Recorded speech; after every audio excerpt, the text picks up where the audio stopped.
তো কেন্দ্রীয় কমিটির মোহাম্মদ শফিউল ইসলামকে বাংলাদেশ মুক্তিযোদ্ধা সন্তান সংসদের উপপ্রচার সম্পাদক পদ থেকে পদোন্নতি দিয়ে যুগ্ম মহাসচিব পদে মনোনীত করা হলো। আমরা এখন আমাদের পাশে বসে আছেন মোহাম্মদ শফিউল ইসলাম। আমরা তার কাছ থেকে জানতে চাইব, আপনাকে বাংলাদেশ মুক্তিযোদ্ধা সন্তান সংসদের কেন্দ্রীয় উপপ্রচার সম্পাদক পদ থেকে পদোন্নতি দিয়ে যুগ্ম মহাসচিব পদে মনোনীত করা হলো। আপনার অনুভূতিটা কেমন?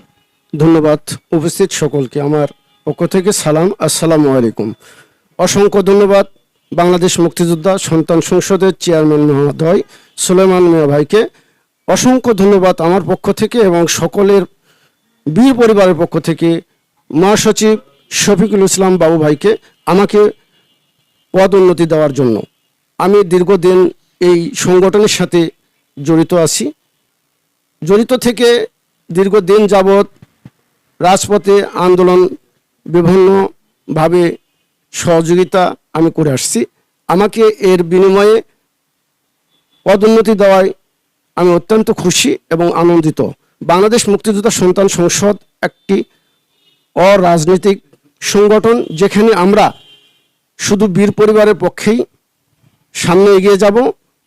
আর আমরা যারা দেশে অবহেলিত বীর পরিবার আছি তাদের পাশে দাঁড়াবো।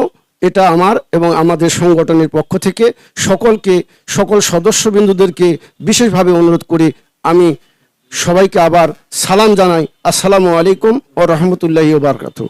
আমাদের পক্ষ থেকে সকল বীর পরিবার সুস্থ ও জীবনযাপন করার জন্য তৌফিক দান করুক আল্লাহ। আর যারা আমাদেরকে দেশ উপহার দিয়ে বিদায় নিয়ে গেছেন, শহীদ হয়ে গেছেন, তাদের আত্মার মাগফিরাত কামনা করি। আল্লাহ যেন তাদেরকে এই রমজানের উপলক্ষে বেহেশতের দরজা খুলে দেন। পরিশেষে আমরা বীর পরিবারের সন্তানেরা সকলে একত্র হয়ে মিলেমিশে এই সংগঠনকে সামনে এগিয়ে নিয়ে যাব, এই বলেই আমার বক্তব্য এখানে শেষ করছি। আমরা সকলে যেন সুস্থ থাকি, আল্লাহ আমাদের নেক হায়াত যেন দান করেন।